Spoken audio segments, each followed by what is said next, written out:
سلامونه او درنښت اوس مو پام راړوم د دې ساعت خبرونو ته ایران ولسمشر مسعود پزشکیان وایي چې افغانستان او پاکستان د جګړو په ترڅ کې له تهران سره ښه همکاري کړې ترڅو ایران د خاورو ته د بهرنۍ عناصرو د ننوتلو مخه ونیسي. د ایران د ګاونډیو هیوادونو همکاري ته په اشارې سره پزشکیان وویل چې پاکستان او افغانستان د تهران ترڅنګ په خپل ټول ځواک همکاري کړې. نوموړي زیاته کړې چې ترکمنستان، روسیې او عراق هم په همدې حالات کې ایران سره مرسته کړې او د آذربایجان او نورو جمهوریتونو سره تعامل لارې په سیاسي مسلو کې رول لوبولی دی. ایران ولسمشر دا هم وویل چې سیمه ایزه ډیپلوماسي د جګړې د پایلو او له هغې څخه رامنځته شوي محدودیتونه کمولو کې مهم رول لوبولی دی. د هرمز تنګي د بیا پرانیستلو دپاره د عمان په منځګړیتوب خبرې خو تهران او واشنګټن د بندیزونو د لرې کېدو او امنیتي تضمینونو غوښتنه کوي.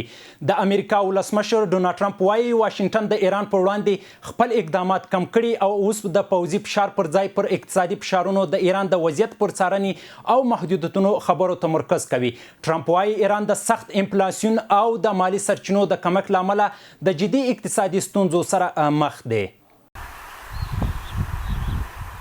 د امریکا او ایران ترمنځ د کړکېچ د کمیدو نښې لیدل کېږي، خو د هرمز تنګي د بیا پرانیستلو او د دواړو هیوادونو ترمنځ د خبرو پر سر لا هم مهم اختلافات موجود دي. د امریکا ولسمشر ډونالډ ټرمپ وایي واشنګټن د تهران پر وړاندې خپل اقدامات کم کړي او اوس د پوځي فشار پر ځای پر اقتصادي فشارونو د ایران د وضعیت پر څارنې او محدودو خبرو تمرکز کوي. ټرمپ وایي ایران د سخت انفلاسیون او د مالی سرچینو د کمښت له امله له جدي اقتصادي ستونزو سره مخ دی. په ورته وخت کې د امریکا مرکزي قومندانۍ یا سنټکام وایي د ایران د سمندري محاصرې له پیل راهیسې یې د 55 سوداګریزو بیړیو مسیر بدل کړی او 2 بیړۍ یې درولې دي.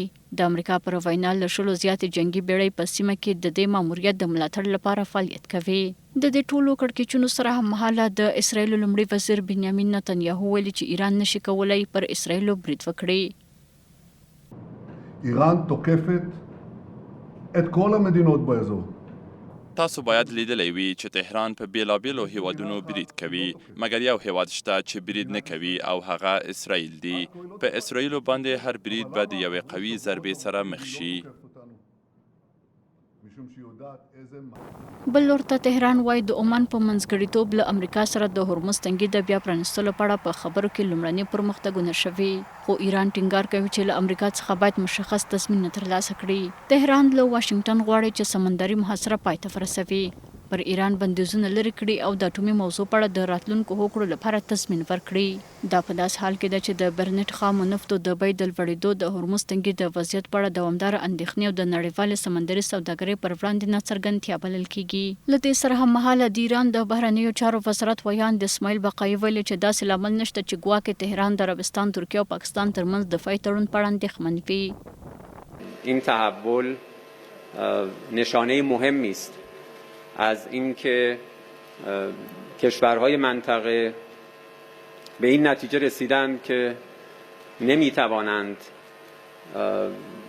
به ادعای تأمین امنیت از سوی آمریکا و برخی دیگر از بازیگران خارج از منطقه اتکا بکنند، اعتماد بکنند و در صدد این هستند که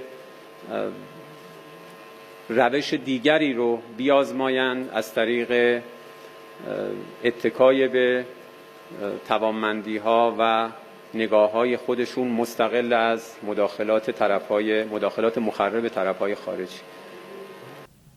د یادونې د تر دې دمه د امریکا او ایران ترمنځ د مستقیمې پوځي رویارویۍ د پراخېدو پر ځای د خبرو اقتصادي فشارونو د مسیر د ازمایښت نښې لیدل کېږي، خو د هرمز تنګي بندیزونو او د ایران د غوښتل شوي تضمینونو موضوعات لا هم د دواړو لورو ترمنځ د هوکړې اساسي خنډونه دي.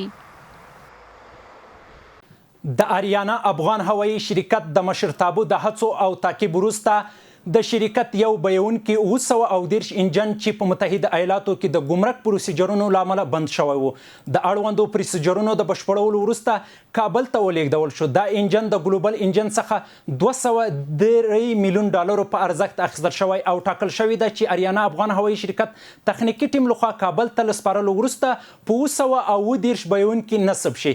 د آریانا افغان هوایي شرکت چارواکي وایي چې د دې انجن لیږد د شرکت تخنیکی او عملیاتي ظرفیت د پیاوړتیا او د منظم الوتنو د عملیاتو لپاره د اساسي چمتو کولو په لور یو مهم ګام دی. د اریانا افغان هوایي شرکت مشرتابه ټینګار کړی چې هڅې روانې دي ترڅو د الوتکو لپاره اړین پرزه او تجهیزات په چټکۍ سره چمتو شي. درنو لیدونکو، زموږ خبري ساعت په همدې ځای پای ته ورسېدو. تر بیا ښې چارې.